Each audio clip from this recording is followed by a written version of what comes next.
عدم التأثر بكلام الناس. مصنف حفظه الله میگن که یکی از عوامل هایی که بنده صاحب اخلاص شود این تاثیر نگرفتن به سخن های آدم ها، زیر تأثیر سخن آدم ها قرار نگرفتن. یعنی خواه مردم شما را تنقید کند، خواه تعریف کند، این به عمل های شما باید تأثیر نرساند. اگر خواهید که عمل هاتون خالصا لله باشد، یعنی به تعریف و تنقید مردم اهمیت ندهید. الرجل الموفق هو الذي لا يتأثر بمدح الناس. مرد موفق آن آدمی که در زیر تأثیر مردم یعنی باقی نمیماند.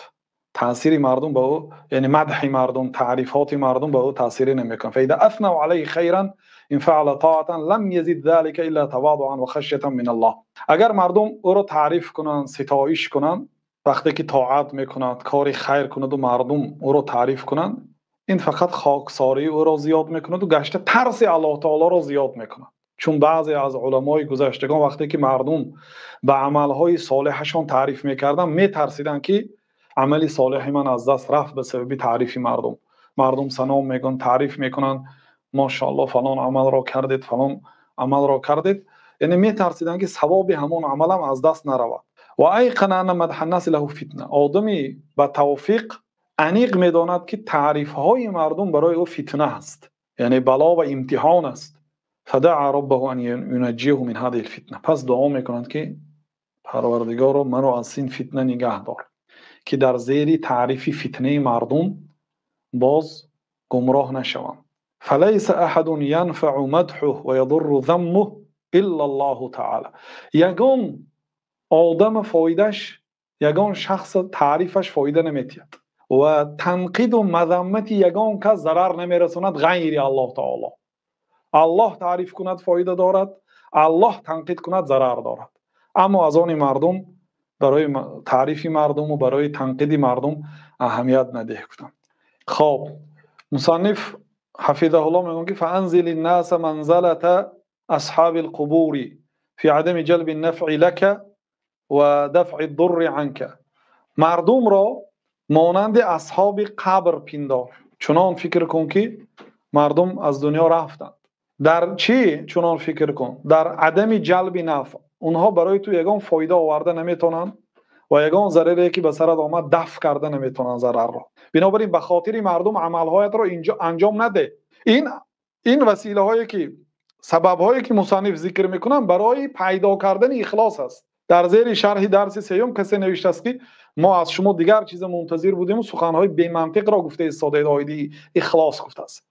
این سخنهایی که مصنف در اینجا جمع آوری کردن از بزرگان ملت اسلام، از آنهایی که در علم وعظ موفق شدند، مانند ابوالفرج ابن الجوزی الدمشقی، استاد شیخ سعدی صاحب گلستان، و از ابن حزم ظاهری، از یک آدم‌هایی که عاید علم رقایق کتاب ها نوشتن. رقایق یعنی علمی هست، علم رقایق میگوین قلب مردم را ملایم میکند، مردم را به الله تعالی نزدیک میکند، در بابت تقوا و پرهیزگاری سخن میکنه. علم فقه نیست، حلال حرام مباح مکروه گفته گپ زند.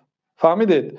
بنابراین من با سخن ابن الجوزی آوردن این آدم شاید اول درس دوم گوش نکرده است و شاید نفهمید است مراد مصنف را. یقول ابن الجوزی رحمه الله تعالی، ابن الجوزی ابوالفرج رحمت الله علیه گفتن که ترک النظر الى الخلق و محو الجاه من قلوبهم بالعمل و اخلاص القصد و ستر الحال هو الذي رفع من رفعه.